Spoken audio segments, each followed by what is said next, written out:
Unang-una,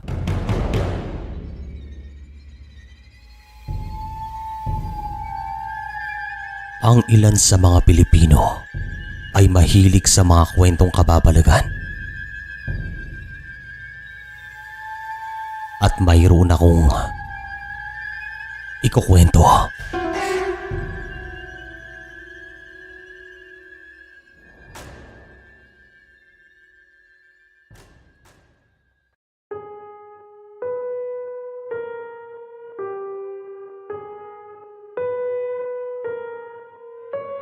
Magandang araw. Itong karanasang ito ay nangyari sa aming baryo. At sa mga panahong ito ay buhay pa ang aking lolo. At merong nakaaway ang aming pamilya. Maraming salamat po sa pagbigay niyo ng pagkakataon na mabasa itong aking kwento. Sisimulan ko na sa pinakaumpisa. Sa mga panahon po na ito, ako ay nasa 18 taong gulang. At yung lolo ko ay merong katubuan sa aming baryo. Isa ito sa pinakamalawak. At sa tuwing panahon ng ani, ay kumukuha ito ng mga tauhan sa iba't ibang panig ng aming bayan. Tulad ng kakilala ng kakilala. Parang ganon. Dumating ay itong panahon ng ani at isang umaga ay tinipon ni lolo ang lahat ng kanyang tauhan para bigyan ng almusal. Ganito po si lolo pagdating sa mga nagtatrabaho sa kanya. Talagang mabait siya at mapagbigay, lalong-lalo na sa mga taong nagtatrabaho sa palayan, tubuhan at iba pa na merong kaugnayan sa pagtatanim.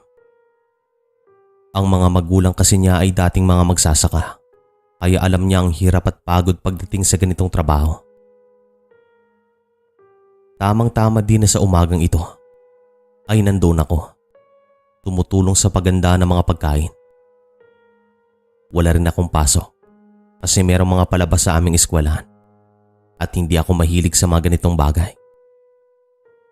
Maya-maya lang ay merong isang tauhan si lolo na lumapit at bumulong sa akin. Toy, pwede ko ba siyang makausap? Pabulong na tanong niya at tawagin natin siya sa pangalang Lando.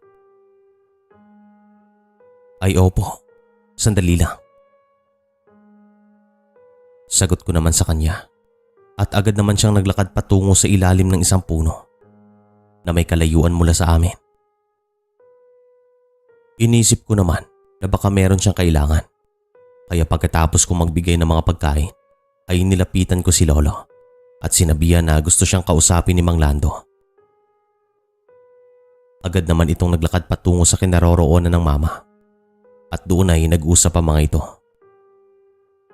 Hindi ko naman alam kung ano mang kanilang pinag-usapan. Maya-maya pa ay nakita kong naglakad papalayo si Lando at si lolo ay naglakad papunta sa akin. Kaya tinanong ko ito kung ano ang kailangan niya kasi parang galit siya at hindi mapakali. Lo, ano pong kailangan ni Lando? Tanong ko sa kanya. Manghihiram ng pera. Nagkakasakit daw ang kanyang anak. Pero sa pagkakaalam ko, wala siyang anak. At sabi pa nga ng isa kong tauhan, palagi daw niya itong nakikita sa pasugalan. Oh, tignan mo. May trabaho pa sila ngayon. Pero umalis. Nagalit siguro. Sagot naman ng aking lolo at napailing naman ako.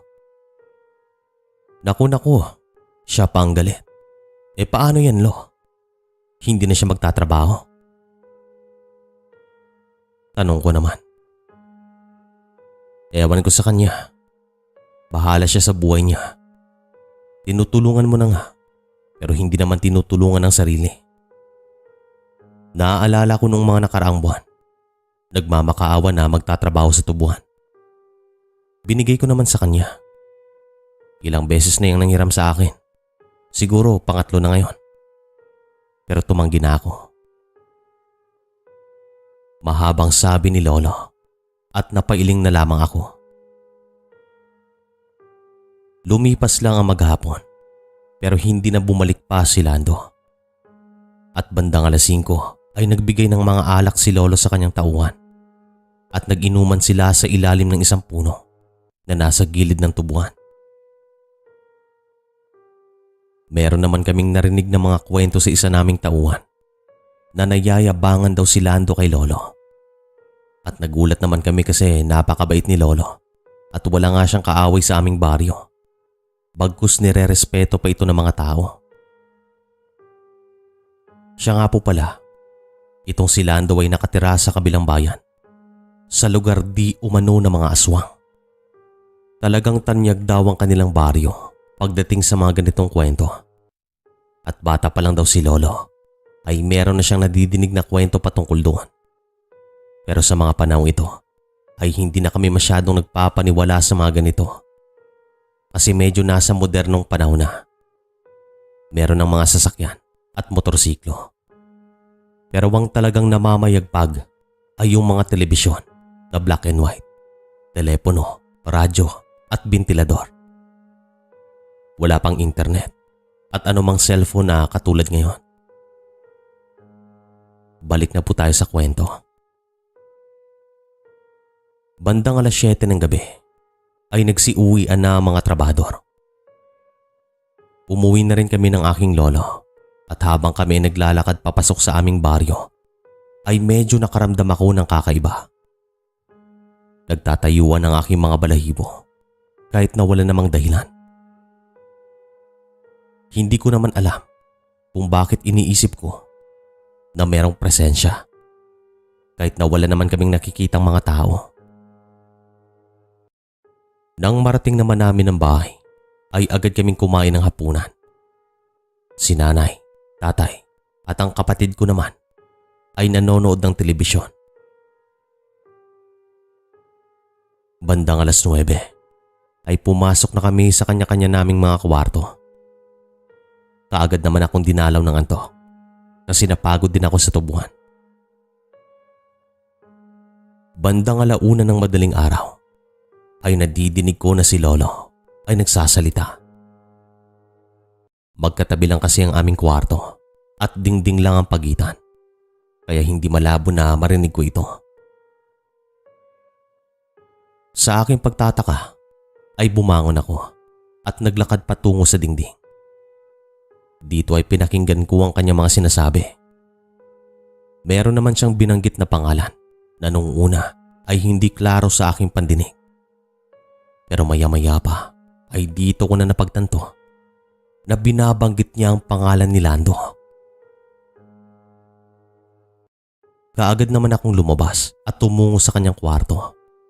At nang mabuksan ko ang pinto, ay nakita kong hindi siya makahinga ng maayos. Nakamulat na rin ang kanyang mga mata at nakatingin ito sa nakabukas na bintana. Lo, anong nangyayari? Nay, tay, gising! Pasigaw na sabi ko kasi makikita sa mukha ni lolo na nahihirapan itong huminga. Agad ko siyang tinulungang makabangon at nakita ko pang nakahawak ito sa kanyang dibdib. Lo, anong nangyari? At bakit mo tinatawag si Lando? Tanong ko naman. Pero natagalan pa bago ito makasagot. At nung nakalanghap na ito ng sariwang hangin, ay dito ko na siya nakausap.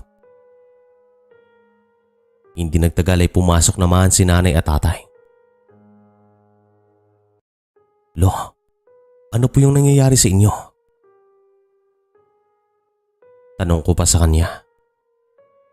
Parang nakita ko si Lando diyan sa labas ng bintana. Pero hindi ako sigurado kasi madilim. At sa kanyang likuran ay merong isang malaking pusa. Pero parang hindi pusa. Basta, hindi ko maintindihan. O baka nananaginip lamang ako. Kasi hindi ako makagalaw at nahihirapan akong makahinga. Sagot naman niya. Tay, baka nananaginip lang ho kayo. Matulog na ulit kayo. Sabi naman ng aking nanay. Anak, samahan mo muna dito si tatay. Sabi naman ng aking tatay at agad naman akong tumango. Sinara ko naman ang mga bintana at pinto at humiga ako sa tabi ng aking lolo. At pinag-usapan pa namin ang tungkol kay Lando. Ayon naman sa kanya ay hindi siya sigurado kung totoo nga bang kanyang nakita o panaginip lamang ito. Bandang 3:00 ng madaling araw ay nakabalik na siya sa pagtulog. At ako naman ay hindi madalaw-dalaw ng antok. At makalipas sigurong mahigit kalahating oras ay nakarinig na ako ng mga yapak sa labas ng bintana. Tila ba may mga naglalakad doon at parang gawa talaga ng isang tao. At nang dahil dito ay ginising ko na si lolo. Nakiramdam naman kami sa mga sandaling ito at maya-maya pa ay nakita naming umaalog ang bintana na tila ba sinusubukan itong buksan. Dito na ako inutusan ni lolo na kunin ang kanyang baril. Kaya dahan-dahan akong bumangon at naglakad patungo sa kanyang aparador para kunin ang armas na ito. Nang makabalik na ako sa kama, ay sinabihan niya akong humiga at magkunwaring tulog. Madilim din kasi sa mga sandaling ito at hindi na rin nakasindi ang mga ilaw. Makalipas pa ang ilang minuto ay dahan-dahang bumukas ang bintana at meron talagang tumutulak nito mula sa labas. At nung bumukas ito, ay meron kaming nakitang pasilip-silip. Hanggang sa nakita namin ang figura ng isang hayop na hindi naman namin maintindihan kung aso nga ba o pusa. Hindi naman nagdalawang isip si lolo na putokan iyon at sigurado ako na kanyang natamaan ng nilalang na iyon. Hanggang sa nakarinig kami ng mga yapak na parang merong tumatakbo papalayo. At sa tingin namin ay hindi siya nag-iisa. Nagising naman si nanay at tatay at dali-dali silang tumungo sa aming kwarto. Ano yun? Bulalas ng aking tatay at sinabi naman namin ng lahat sa kanya. Hanggang sa kinuha niya ang baril ng aking lolo at agad itong nag-ikot sa labas ng bahay para hanapin ang sinasabi naming hayop. Meron din siyang dalang lampara. Kami naman ay tumungo na lamang sa bintana at meron kaming nakitang patak ng dugo. Mula naman sa bintana ay papunta ito sa isang bahagi ng aming bakod. Parang doon siya lumabas kung pagbabasaya ng mga patak ng dugo. Hindi na lamang kami natulog sa madaling araw na ito kasi yung ilan sa aming mga kapitbahay ay nagsidatingan na sa aming bahay para alamin kung ano talagang nangyari.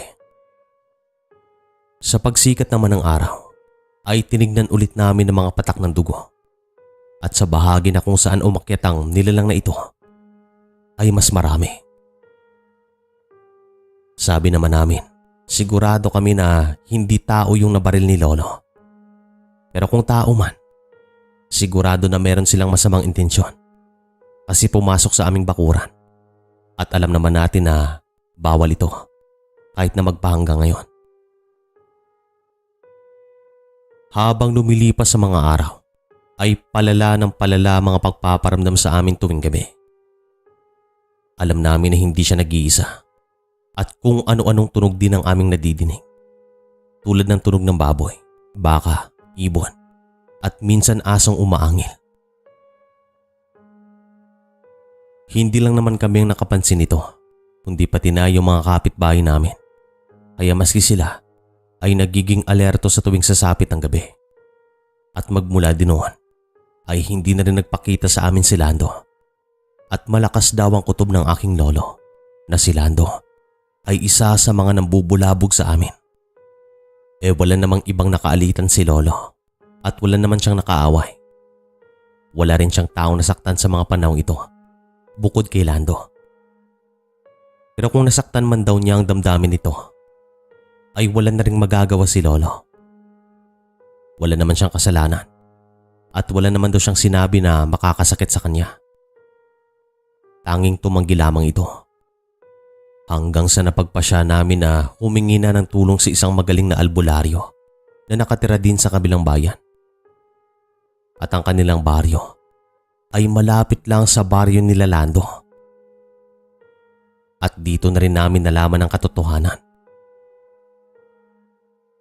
Isang hapon ay pinatawag na namin itong albularyo na tawagin nating Lolo Divino. Kahit saang panig ka man sa aming probinsya ay talagang namamayagpag ang kanyang pangalan. At kapag magpapagamot ka sa kanya ay hindi ito naniningil. Bandang 7:00 ng gabi ay nagsindi naman ng insenso si nanay at pinausok niya ito sa labas ng bahay. Subalit, nang maamoy ito ni Lolo Divino ay agad niya kaming sinabihan na patayin kasi meron siyang plano. Kaya ginawa namin iyon. Bandang 8:00 ay nagsabi ito na doon na muna siya magpapalipas ng gabi kasi gusto talaga niyang malaman at mahuli ang nambubulabog sa amin. May kutob kasi siya na kilala niya mga ito at kasama din namin sa bahay ang ilan naming kapitbahay kasi gusto rin nilang makatulong sa amin. At siya nga po pala, si Lolo po ay meron na ring dinaramdam sa mga panahon ito. Araw-araw daw siyang nangihina at nahihilo. Hindi rin niya alam kung bakit. Bandang 10:00 ay pinatay namin ang lahat ng ilaw at kami naman ay nakatambay lamang sa sala. Hindi kami nag-uusap at nakikiramdam lamang kami. Hanggang sa narinig namin na yung mga aso ng kapitbahay namin ay nagsimulang umalulong. Kaya dito na kami naging alerto. Nandito na sila. Pabulong na sabi ni Lolo Divino at agad naman akong kinilabutan. At nung tumigil sa pag-alulong ang mga aso, ay nakarinig kami ng mabigat na lundag sa likod ng bahay. Yung tunog na parang merong bumagsak na niyog. Parang ganon. Tumayo naman si Mang Divino at sumingot. Nakita naman namin siyang napailing. Kasi parang meron siyang naamoy na hindi naman namin naaamoy. At walang ano-ano ay bigla itong sumigaw. Hay nako, kayo na naman. Gusto niyo ba talagang ubusin ko kayong lahat? Ha? Ilang beses ko na kayong binalaan. Pasigaw na sabi ni Mang Divino. Pagkatapos nito ay meron namang lumundag sa bubong ng aming bahay. At nasundan ito ng mabibigat na yapak patungo sa kinakatayuan ni Mang Divino. Meron naman siyang binanggit na pangalan pero tawagin na lang nating Draco. Alam kong ikaw yan, Draco. Lubayan niyo na ang pamilyang ito sapagkat wala naman silang ginawang mali. Pagpaparinig ni Mang Divino o ni Lolo Divino. Sino yung Draco na yan? Hoy, wag na wag mo kaming susubukan. Hindi mo alam ang kaya naming gawin. Mababait kami pero halimaw pag kinalaban. Pasigaw na sabi naman ng aking tatay. At walang ano-ano ay nakarinig kami ng sunod-sunod na putok ng baril galing sa labas ng bahay. Nasundan pa ito ng mga sigaw at dito na namin nakilala ang nagpaputok. Ito ay ang kaibigan ng aking lolo na dati ring sundalo. Bigla namang tumakbo si Lolo Divino patungo sa likod ng bahay at meron din siyang hawak na mahabang itak pero kulay tanso o baka gawa nga talaga sa purong tanso. Hindi ko lang kasi maaninag masyado kasi madilim. Ang kaibigan naman ng aking lolo ay pumasok din sa loob at si tatay naman ay sinundan si Lolo Divino sa likod ng bahay. At kaming mga nagpaiwan sa loob ay nakarinig ng mga yapak at tila ba merong tumatakbo papalayo. At dito na ulit umalulong ang mga aso. Talagang nakakakilabot ang gabing ito at hindi ko naman makakalimutan. Maya-maya lang ay pumasok na rin naman sina tatay at Lolo Divino At ang sabi naman ng mga ito ay hindi nila naabutan kasi mabilis daw kung kumilos at maliksi. Mga hayop daw ito pero hindi pangkaraniwan. Napag-usapan naman namin ang tungkol sa binanggit na pangalan ni Lolo Divino at nagtanong naman ang aking lolo kung sino si Draco. Nalaman naman namin na siya ang pinakamatandang tanyag na aswang sa kabilang bayan. Parang pinuno daw ito ng kanilang angkan. At nagulat din kami nang malaman namin na alam rin niya kung sino si Lando. Anak daw ito ni Draco, kaya dito na kami natigilan. Ilang araw pang nanatili sa bahay itong si Lolo Divino, pero mabuti naman at hindi na rin sila nabulabog sa amin kasi nagsanib puwersa na ang mga kapitbahay namin. Hindi na rin inalam ni Lolo kung saan nakatira si Draco at Lando. Ayaw rin kasi niya ng gulo at ang importante daw sa kanya ay gumaling ito at naging tahimik naman ang lahat. Pero kung babalik daw ulit sila ay mapipilitan na ito. Magmula nun ay naging tahimik na ulit ang aming buhay at sabi naman ng aking tatay nang dahil lang sa pera at sugal ay pinag-inita naman niya si Lolo. Hindi naman daw makatarungan ng ganitong dahilan. Napakababaw daw nito. Iba talagang epekto ng sugal sa utak ng tao. Dito ko na po tatapusin ang kwento. Maraming salamat po sa pagbigay niyo ng kaunting oras. Maraming salamat din Sir Chris. Meron po akong ipapadalang regalo. Naku, maraming salamat sir. Mag-ingat po kayo dyan.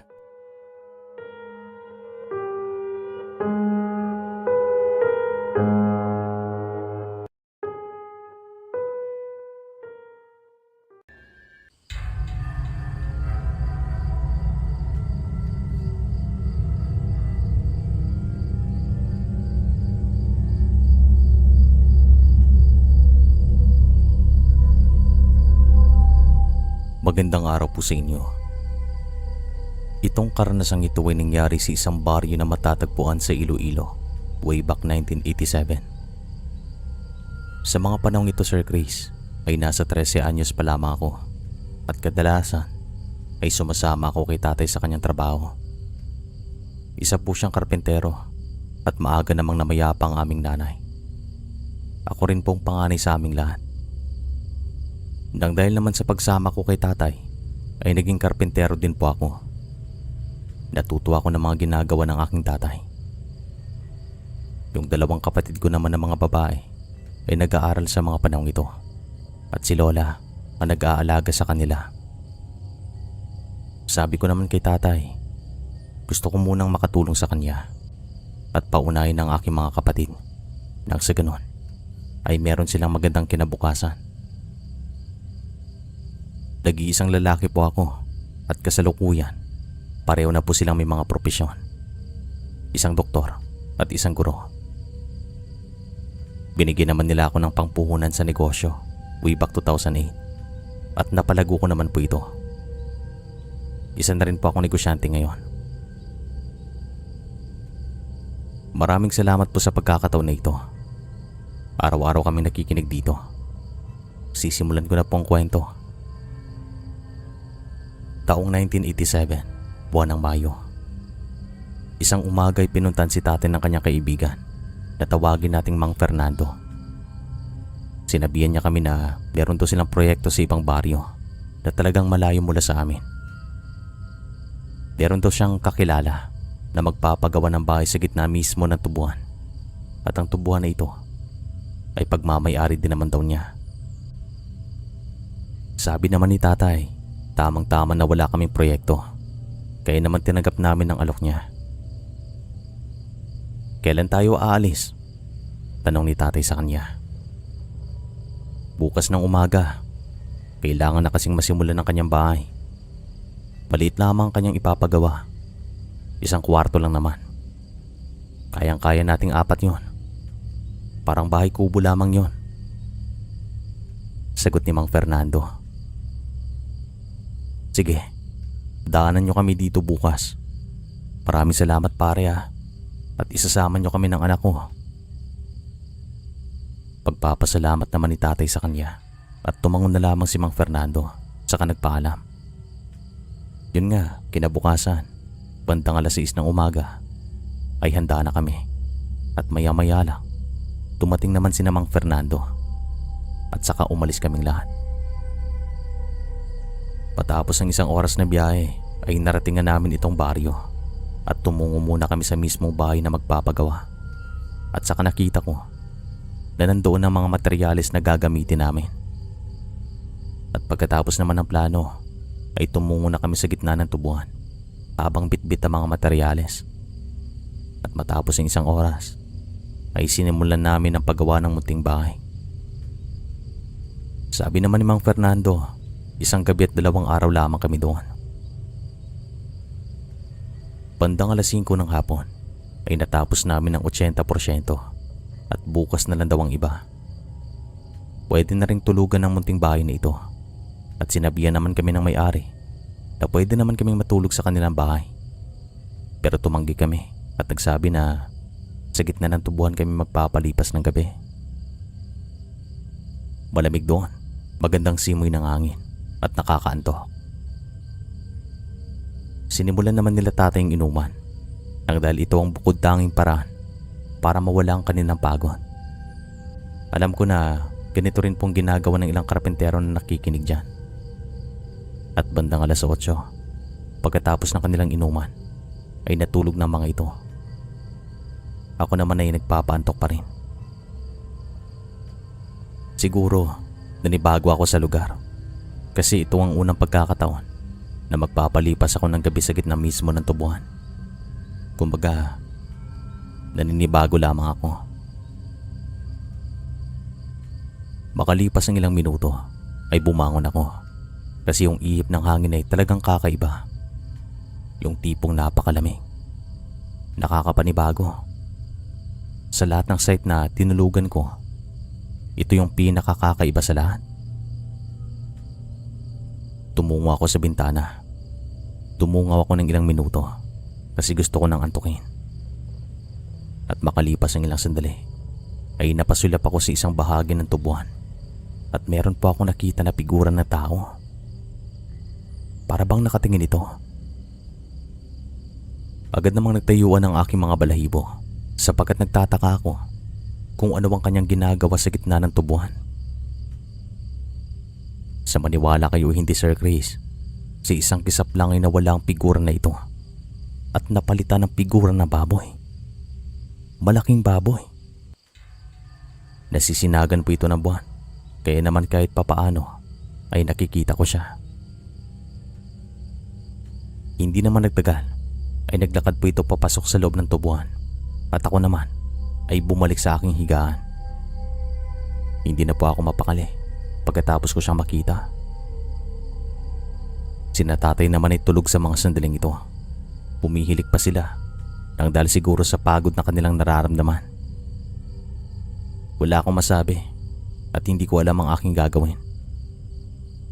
Sa buong buhay ko, ito ang pinakaunang pagkakataon na nakakita ako ng ganon.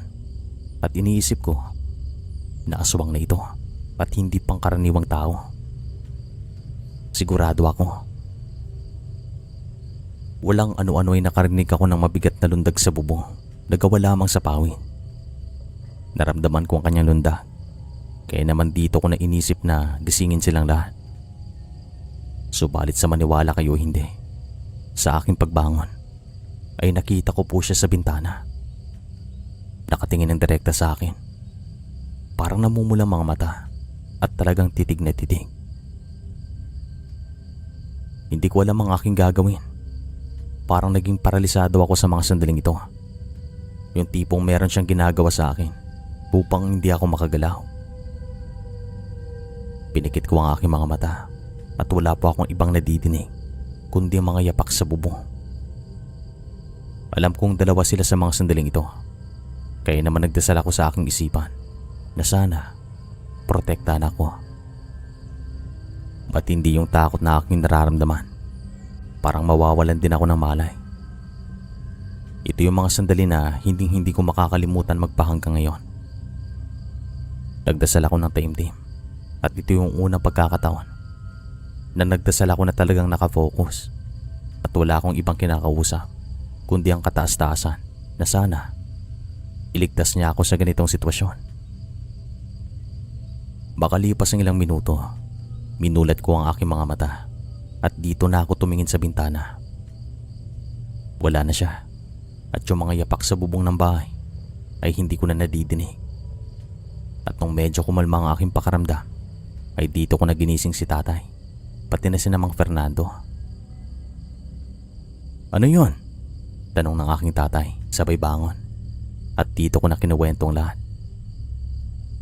Sinindihan naman ni Mang Fernando ang tanging gasera na meron kami at nung lumiwanag ang paligid, tumingin sila sa bintana.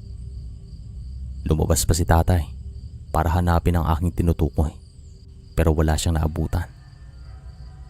At nang makapasok ito, ay dito na po siya nagsabi na kaninang hapon pa lang daw kinikilabutan na siya at meron siyang nararamdamang kakaiba na alam niyang mali.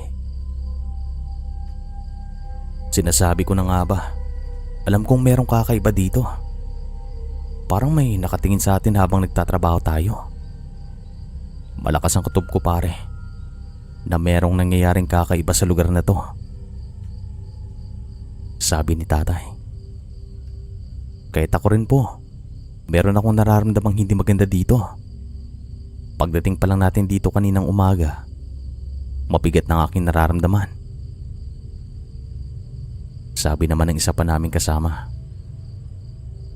Sige lang, sa ngayon, kumalma lang muna tayo. Huwag kayong mabahala. Marami tayong armas dito. Baka gusto niyang maging pako. Pabirong sabi pa ni Mang Fernando at tumawa ito ng malakas. Subalit makalipas ang ilang minuto, si Mang Fernando ay nagsimulang namutla. Nilalamig daw ito. Hindi rin po siya mapakali at parang tatakbo daw ito ng walang damit. Ang bilis ng pangyayari, Sir Chris. Hindi kami makapaniwala. Kaya naman pilit namin siyang pinakalma. At ang isang bagay na nagpakalma sa kanya, alak. Kaya naman pinainom namin kasi meron pang natitira. Matapos niya po itong inumin, sa maniwala kayo hindi, biglang nanginig ang kanyang katawan. Yung tipong napakataas ng kanyang lagnat. Tapos ang kanyang bibig ay nangingitim na. Napansin din namin na ang kanyang mga daliri sa paa, ganun din. Kaya naman kaming lahat ay nagpanik na at nagsabi na dadalhin namin siya sa bahay ng nagpapagawa. Binuhat namin si Mang Fernando at nararamdaman ko na ang kanyang mga balat ay sobrang lamig. Para bang isa na po siyang malamig na bangkay. Talagang nakakahilakbon. At habang binubuhat namin si Mang Fernando papunta sa bahay ng may-ari, sa maniwala kayo hindi, para bang may sumusunod sa amin. Kasi nakakarinig kami ng mga yapak sa likod ng mga tubuan. Dinig na dinig namin ang bawat yapak niya at mapagkakamalan po itong isang hayop na malaki kung pagbabasehan lamang kanya mga yapak. Noong nangangalahati na kami, meron po kami narinig na dumapo sa isang bahagi ng tubuan sa kaliwa namin. Kaya naman bigla kaming nagulat at sabi ni Mang Fernando, wag na daw naming pansinin at kailangan na may layo ito sa tubuan kasi nararamdaman niya na habang nandoon siya, hindi babalik sa normal ang kanyang pakiramdam. Yun nga, nang makalayo na kami, ay dito na kami nakahinga ng maluwag. Nasugatan pa nga ako sa dalang bolo ni tatay na nasa kanyang tagiliran. Wala pa kasing takip iyon. Pagkarating namin sa bahay ng may-ari, ay nagtataka ito kung ano ang nangyari kay Mang Fernando. At nung nakapasok na kami sa kanyang bahay, ay agad naman niya kaming inasikaso. Ang kanyang mga anak ay nagising at nagtanong kung ano ang nangyari sa amin. Inasikaso nila kami at makalipas ang mahigit kalahating oras ay kumalma naman si Mang Fernando. Unti-unti na ring bumalik sa normal ang kanyang nararamdaman. Hinintay na lamang namin na sumikat ang araw kasi baka meron pang magparamdam sa amin at baka ano pang mangyari Bandang 6:00 ng umaga ay tumawag ng albularyo yung mga anak na nagpapagawa. At makalipas ang mahigit kalahating oras ay nakabalik na sila nakasama itong tanyag na albularyo na tawagin nating Lolo Gibo. Ito pong si Lolo Gibo ay talagang bandog. Hindi lang sa kanilang bayan, kundi pati na sa mga katabi nito. May mga pagkakataon pa nga na dinadayo ito ng taga-ibang probinsya. Kanyang ginamot si Mang Fernando at nalaman namin na meron pala siyang alam patungkol sa nakatira malapit lang sa tubuan ng nagpapagawa. Alam kong alam nyo rin ang mga kwento patungkol sa kanya. At ang mga kwento na yan ay totoo. Hindi sila pangkaraniwan. Galing sila sa angkan ng mga aswang na merong mga karunungan. Marami silang alam. Sabi ni Lolo Gibo, kung ganun totoo nga, sa amin mabait naman sila. May mga pagkakataon nga na nagkakausap pa kami ng pinakamatanda sa kanilang pamilya. Sa katunayan, akin pang ang lupain na kinatitirikan ng kanilang bahay. Kung gusto ko silang paalisin, ginawa ko na noon. Kaso iniisip ko rin na kung saan sila titira.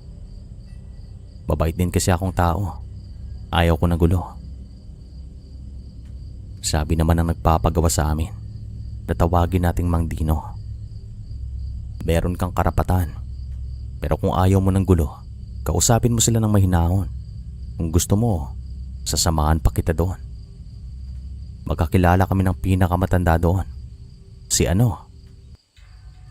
Sabi ni Lolo Gibo, sabay banggit ng isang pangalan, at agad namang tumango si Mang Dino. At maya-maya lang ay tumungo talaga sila sa bahay ng pinaghihinalaan sa baryo na yon. Makalipas ang mahigit kalahating oras ay bumalik din naman sila sa bahay. Humingi daw sila ng paumanhin, tapos nagkape sila habang nag-uusap na parang mga normal na tao lamang. Kami naman ay medyo namangha, pero hindi pa rin mawala sa amin ng takot. Parang ayaw na nga namin bumalik pa sa tubuhan at ipagpatuloy ang aming trabaho. Kasi parang na-trauma kaming lahat. Wala pang 2:00 ng hapon ay tapos na namin gawin ang bahay. Pinilisan namin at agad naman kami nagpaalam kina Mang Dino. At hindi naman nila kami pinigilan. Natapos din naman namin at naging maayos ang lahat. At nakauwi kami ng ligtas. Maraming salamat po sa pagkakataon nito, Sir Chris. Hanggang dito na lang siguro ang kwento. Hanggang sa muli po. Mag-ingat po kayong palagi.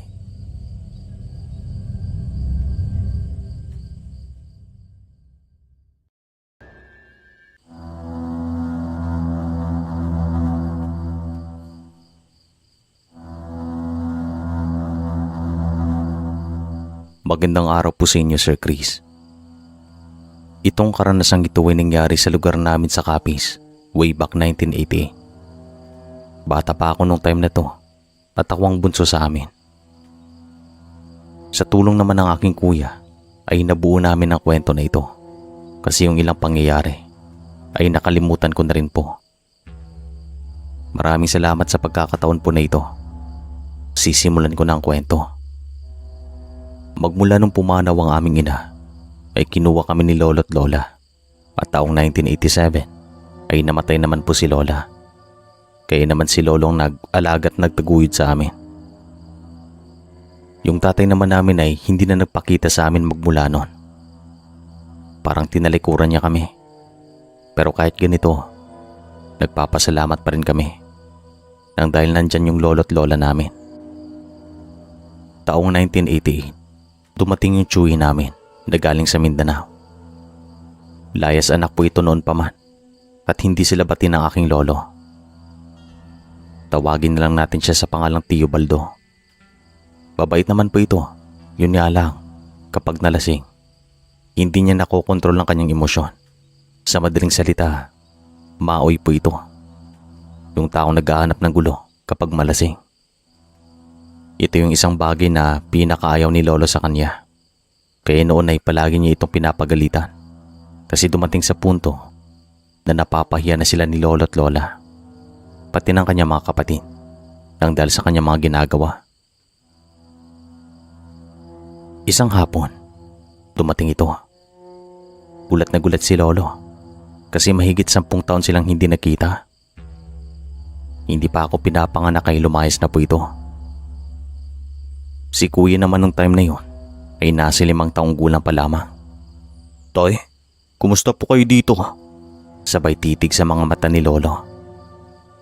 Mahigit 1 minuto sila sigurong nagtitigan. Halika dito. Saan ka nang galing? Matagal kitang hinintay. Mabuti at bumalik ka sa bahay. Ayoko maging pabigat sa inyo, tay. Kaya lumayo ako.